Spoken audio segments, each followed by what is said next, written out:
Nous allons étudier une famille importante de graphes qu'on appelle les graphes planaires.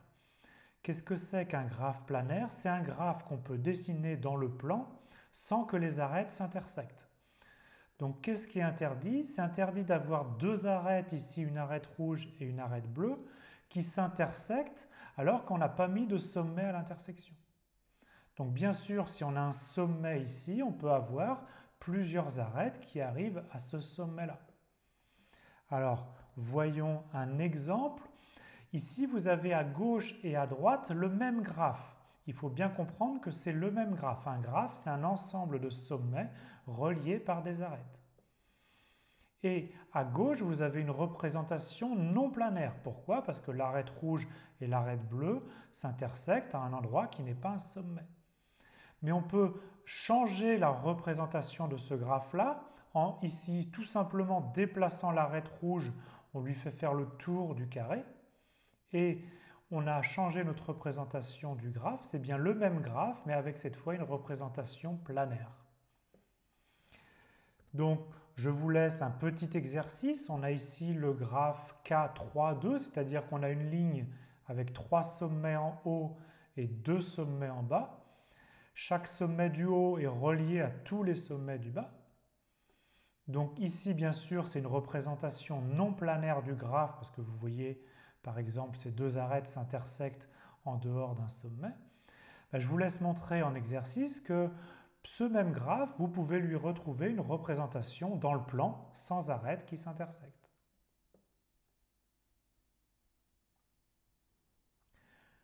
C'est important de comprendre que la manipulation qu'on vient de faire pour transformer un graphe non planaire en un graphe planaire n'est pas toujours possible.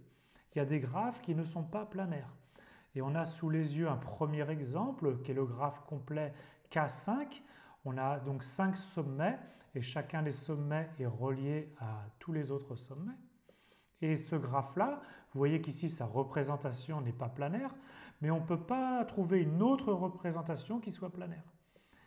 Donc ça veut dire que ici par exemple chaque sommet représente une ville, donc on a 5 villes et on veut construire une route qui relie une ville à une autre et pour toutes les paires de villes. Et bien forcément on va avoir deux routes qui vont s'intersecter.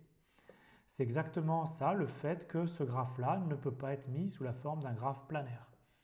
Un autre exemple, imaginons le problème d'avoir 3 ressources, ça représente les 3 sommets du bas.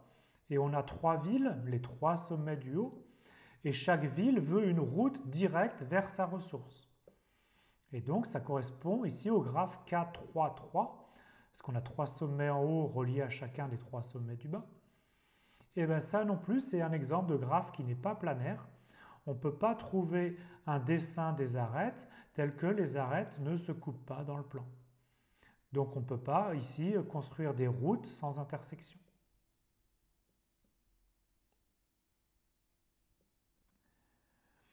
On va maintenant étudier la combinatoire des graphes planaires à l'aide de la formule d'Euler, qui est une relation reliant le nombre de sommets, le nombre d'arêtes et le nombre de faces.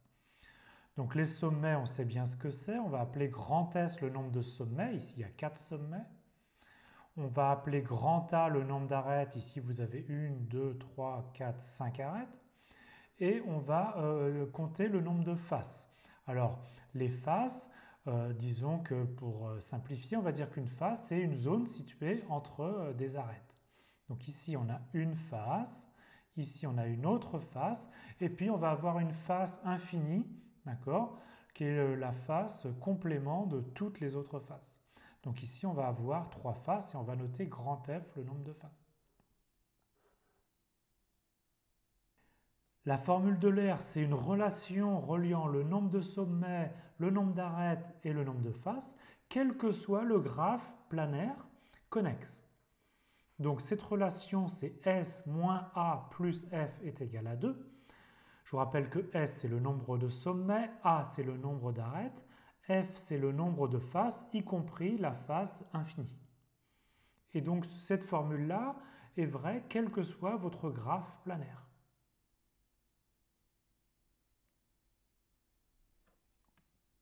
Voyons un exemple de la formule d'Euler. Vous avez ici plusieurs graphes du plan. Je vais faire un exemple et je vous laisse vérifier sur les autres que la formule marche bien. Donc prenons ce graphe-là, comptons le nombre de sommets. Il y a 4 sommets, il y a 7 arêtes et les faces 1, 2, 3, 4 et la face extérieure, la face infinie, donc il y a 5 faces. Donc on a S égale à 4, A égale à 7, F égale à 5 et S moins A plus F, eh bien, ça fait bien 2. Et je vous laisse faire les autres exemples. Donc ça marche pour tous les graphes planaires, mais en fait ça marche aussi pour les graphes tracés à la surface d'une sphère ou par exemple aussi pour les solides de Platon. Donc vous avez sous les yeux un icosaèdre, c'est-à-dire un dé avec 20 faces. Et donc ce graphe de l'espace, il a 12 sommets, il a 30 arêtes et donc on a dit il a 20 faces. Et la formule est encore valable pour ce genre de graphe. On a bien S moins A plus F est égal à 2.